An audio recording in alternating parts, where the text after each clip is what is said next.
Alright, what's up y'all, LakerFan here. As y'all can see by the title of today's video, get the Season 4 shooting badge tier list in NBA 2K22 Next Gen. If you're new to the series, this is how this works. The text color is going to indicate the Season 3 ranking that I had formerly. For example, set shooter was an E tier badge, so its text color is purple. Same with anything that's blue is D, green is C, yellow is B, and so on and so on. So I hope y'all enjoy the video. If you do, for to drop a like, sub if you're new, turn on the noties, all that good stuff, and let's try this one with 500 likes. Alright, now normally we reveal these all one at a time. I would go from the bottom to the top, aka set shooter was at the bottom, and then I'd go to like slippery off ball, limitless spot up, rhythm shooter, the list goes on and on. But in today's video, I'm gonna give away like the first 4 because I feel like they're definitely the lower tier and the lower ability when it comes to all the badges. If you stack all of these up right here, I really do feel like, honestly, this game is so top heavy when it comes to shooting badges. For instance, you can see odds on hunter, mismatch expert, deadeye, stop and pop, circus threes, blinders, sniper. This S tier right here is so elite, it's not even funny. Most of these are going to stay in the S tier, some will stay in the A. None of them drop below that though, I will give that away. And then you even have the second echelon of this stuff where you have green machine, corner specialist, catch and shoot, lucky number 7, volume shooter, difficult shots, clutch shooter as well.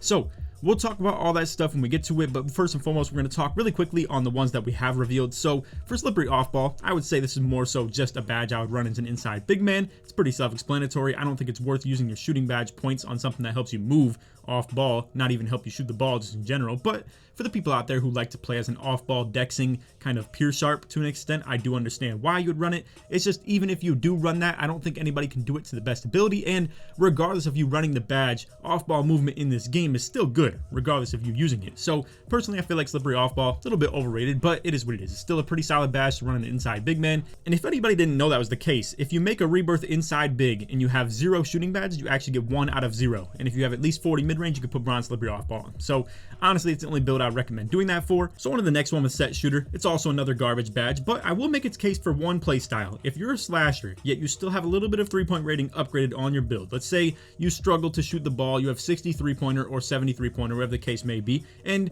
you have a couple shooting badges to use here and there. Maybe you play the 1v1 court, maybe you just like the ISO in general, and you're a dominant slasher, and people sag off on you very far.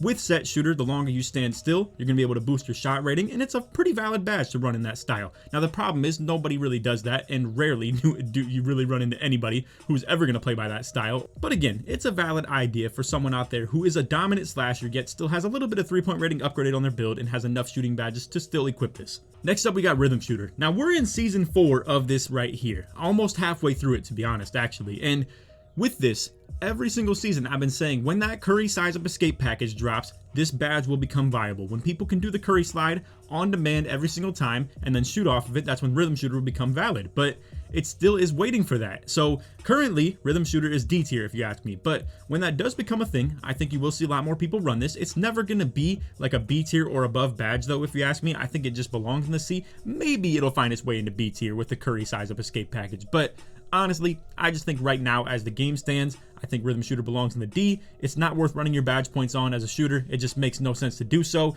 unless you spam the mess out of size up escape packages or size up packages just in general. But most people, you guys get the deal. It's gonna be a lot of like left stick movement. You're gonna be just sizing up one way, sprinting, boom, stop and pop, simple as that. Or for that matter, you could be using circus threes and fading the threes, or hop jumper, whatever the case may be. The list goes on and on. Rhythm shooter, not that good right now. And then for limitless spot up, this is pretty self-explanatory. It's only a badge that you should ever run if you're either dexing around super crazy on that wing with a really high 3-point rating, or if you're maybe in pro-am or rec and you're a hash spot up essentially. And even at that, I don't think you need to have limitless spot up to be a hash spot up when it comes to pro-am. I mean, it's so far past the range of reasonable like shooting, to be honest with you. And again, there's maybe a case to be made for chef to an extent. We're gonna have chef in the C tier, but overall, I would just much rather have Chef than limitless spot up in terms of its viability of the reason for using this. For Chef, maybe it extends the pick and roll a little bit, or for a point guard, you're guaranteed to have really good 3-point rating. For limitless spot up, obviously, like I said, if you're spotting up on the hash and you have 99 3-pointer,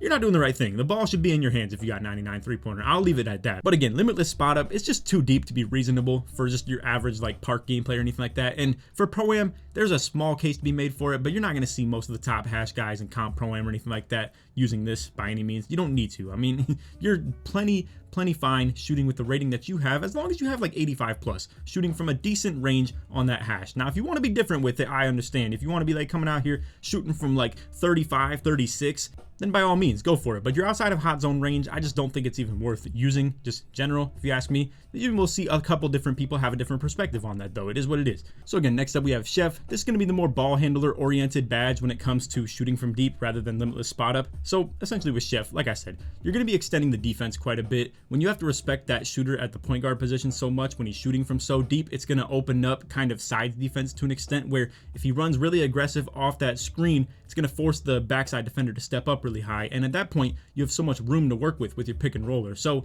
I give it a little bit of a reasonable aspect of running, but overall, I mean, if you look at all these shooting badges right here, bro, there is such a case to be made for running any of them as a point guard, or especially for catch and shoot and corner specialist. Clearly, you're not going to run Chef as a corner spot up or anything like that, or for that matter, limitless spot up either. But overall, obviously, Chef is a strictly point guard badge. You shouldn't be running on any other thing. Even as a hash spot up, I would not recommend running this by any means. Anyway, moving along, we have another non-point guard related badge right here. So for Fade Ace, I guess it kind of could be made a case to be running this as a point guard, but it's rare that you're ever going to utilize this.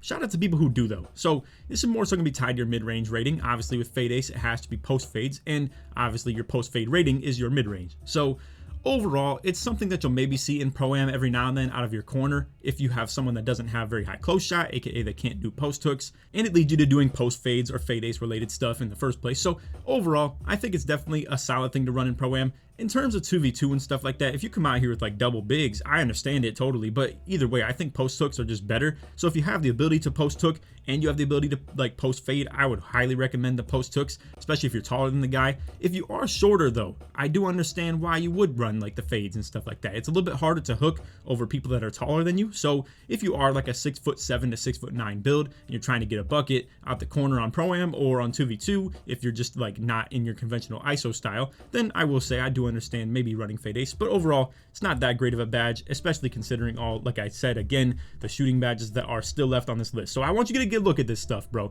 It's pretty crazy. So you have the S tier, top of the tier badges that are literally game changing. Then everything other than that, it's all kind of split into two tiers if you ask me from this point. So and there's a reason that I didn't have any A tiers either. I felt very confident in these badges right here, and I felt like these were kind of the lower little brother badges to all these. Obviously with things like corner specialist and catch and shoot, if you're a corner spot up, these are S tier badges as well. But again, these tier list videos are talk about the general player base of the game. It's not me talking about one specific style. It's not me talking about corner spot ups in particular. It's not me talking about point guards in particular.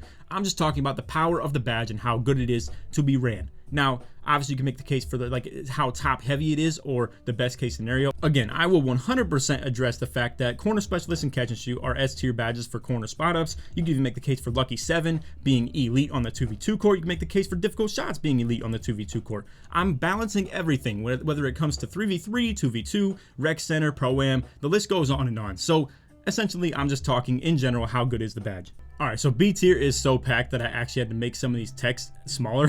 It's even more packed than the last time. So the only addition though is going to be clutch shooter moving up from the C tier to the B tier. You're going to see a lot of these badges have stayed in the same area. So that's why we're making this video quite a bit shorter than my other tier list vids. Normally there's a lot more to talk about in terms of like badge movement and where I'm changing things to. So far the only big changes are literally slippery off ball moving down from D to E. You got rhythm shooter moving down from C to D, and then obviously, like I said, clutch shooter moving up from C to B. So let's just work our way up the list. This is in no order, pretty much. It's not me saying volume shooter and catch and shoot are worse than, say, clutch shooter or green machine. Top versus bottom doesn't really mean anything, but again, we're just gonna kind of work our way up from the bottom to the top. So volume shooter, I gotta say, really solid for point guards. I think if you come out here and run it in Pro-Am and you have that stack on top of things like clutch shooter, or again, you have literally like progressive badges, right? So let's just say with volume shooter, you just keep on stacking up your shots getting boosted. Well, now by the time they reach the fourth quarter and you have clutch shooter activated as well, you're hitting some crazy stuff. I've seen some crazy stuff in Pro-Am, bro,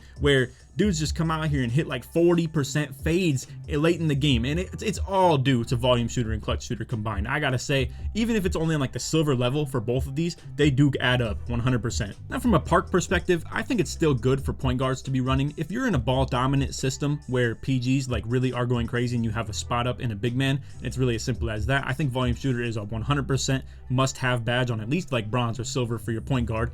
If you're coming out here with more of a ball movement aspect, I would say there's maybe a case not to run it, but either way, you could just still spend one badge point on bronze. I think it's definitely reasonable to run for any point guard build out there. Next up, we have catch and shoot. We'll talk about corner specialists together with this, but I want to talk first and foremost about the point guards that run this. So I think there is a case to be made for running catch and shoot on bronze as a point guard. I think it definitely helps. I think you shouldn't be restricted to being so ball dominant, and if the ball does leave your hands, that you can still get a nice little boost on it when you do get the ball and catch and shoot it. I think it's definitely worth 1 badge point at least to be running on bronze, but other than that, I don't think it's really worth for point guards to be running that high. And by that, I mean a higher level than bronze. Corner specialist, though, I will say is very viable to run at a PG as far as like bronze, silver, maybe even gold if you can get it for 3. Now, this depends on your play style. I feel like for 2v2, there's definitely a reason for it. If you're coming out here, coming off screens, fading to the corner and stuff like that, when you stack corner specialist with circus 3s, bro, it does go really crazy. I'm not gonna lie.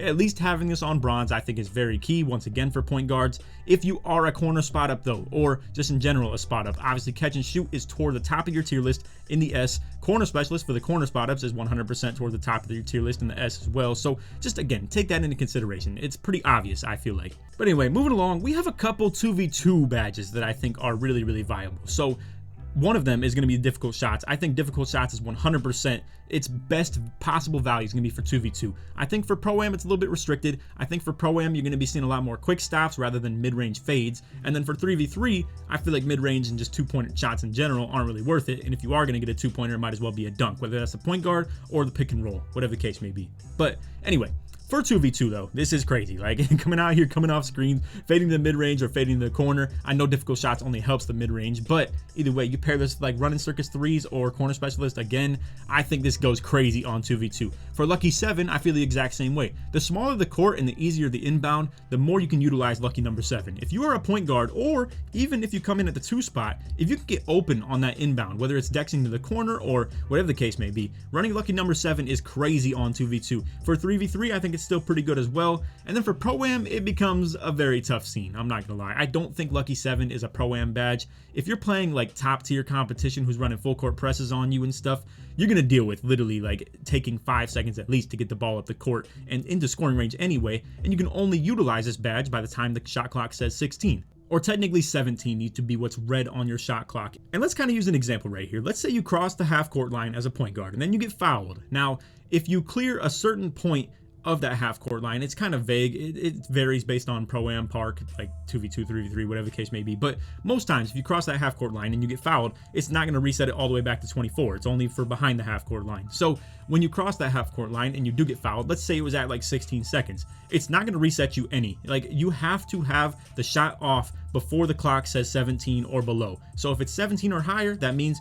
you are firing off Lucky number 7. But this is not a great Pro-Am badge, if you ask me. I don't think this is worth running on anything more than bronze. I think it's good for maybe some press break situations as a hash score, but it's definitely a tough scene to be activating this badge in Pro-Am. All right, again, corner specialist, we already talked about, but moving along, clutch shooter, I really do think this is a solid badge to be running in Pro-Am. It is a little bit tough, though, that you're going to be using some of your badge points just on a badge that only works for less than 25% of the game, but I gotta say, I think it's definitely valid. When the crunch time comes down, bro, like if you're in close games, and if you play Pro-Am, you know, most games do go pretty close unless you're playing ranked where it's like maybe competition that you're either better than or they're better than you, whatever the case may be. Most games, though, in comp Pro-Am are going to be very close, and you are going to have this badge to be going crazy like those 40% contests, bro. And again, stacking clutch shooter with volume shooter with green machine, you have sniper, blinder, circus 3s, stop and pop, deadeye, mismatch expert, hot zone hunter, all this stuff stacking up together, it goes crazy in crunch time, bro. It's so stupid, to be honest with you. But man, you see some crazy shots hit in that fourth quarter when it comes to Pro-Am. And I have to credit these 2 badges right here, I have to feel like. I mean, when it comes to volume shooter, clutch shooter, or even takeover being up, I mean, there's a lot of different factors that play. But I think clutch shooter on at least like silver is a really good idea if you're a point guard. You can get it for 2 badges, 100%. Sometimes you can even get gold for 3, and I think that might be worth it, but it depends on how many shooting badges you have as a point guard. Some people even have like 40 or like 44 on their badge count. So honestly, it all comes down to your badge count and how manageable it is to use. Again, anything B tier and above is crazy on these tier lists as far as the shooting goes. But anyway, moving along, we have Green Machine. This is probably the worst B tier badge of them all. It's probably the one I was debating on moving down to the C tier, but I just decided that it didn't belong in the area of Chef and Fade Ace. It definitely belonged more with these guys right here, but it's definitely the worst one in this B tier, I must say. I don't think it's that great of a badge, but obviously it's a pretty glue standard one that every point guard is going to use on at least like bronze or silver. I don't think anybody has ditched this badge entirely, but nobody runs it on Hall of Fame like they used to. Simple as that. All right, so next up we have the upper echelon badges of the shooting category. So we have Circus 3, Stop and Pop, Hot Zone Hunter, Mismatch Expert, Sniper, Blinders, and Deadeye. Now, all these are elite shooting badges. The only reason that I decided to move Circus 3s and Stop and Pop down to the A tier is they kind of counteract each other. So before the fades became really valid and really good way of running and shooting the ball, essentially when it comes to this game, you were all Stop and Pop. And Stop and Pop was an S tier badge. Circus 3s is more of like a B or a C, something like that. Or before Circus 3s even worked for fades. Matter of fact, that's kind of what created the fade meta to an extent. Now, it's not a fade meta, but that's what I'm saying. There is no real meta in terms of the way that you shoot the ball in this game anymore. You can fade, you can Stop and Pop. It's as simple as that. I think the only thing that's not really up for debate right now is the rhythm shooter, but that's how I feel. Overall, I just think these two badges kind of counteract each other too much for either of them to end up in the S tier because you can only do one at a time. It's as simple as that, right? But anyway, again, Stop and Pop, good for quick stopping and shooting the ball. Circus 3 is good for fading or doing hop jumpers, spin jumpers, whatever the case may be from the three-point line. They're pretty self-explanatory. I think they're definitely really good badges. I think they're better than either of these B tier ones, or just any of them, I should say. But obviously, you could make the case for them being in an S tier if you do only one of these. Like if you don't do any fading, clearly Stop and Pop is S tier for you. Or if you like to fade a whole lot, then clearly Circus 3 is going to be S tier for you, and Stop and Pop's probably a little bit lower, maybe like B tier for you. And it definitely ends up in these categories right here. But anyway, let's get to the obvious ones, the zero debate badges, in my opinion. So we have Hot Zone Hunter and Sniper. These are going to be the two ones that help you hit open more than anything in this game. So when you have Hot Zones combined with having Hot Zone Hunter as well, it's going crazy. You have Sniper to help you hit any open shot that you do. Now, not to mention, these still do help you hit contested, obviously.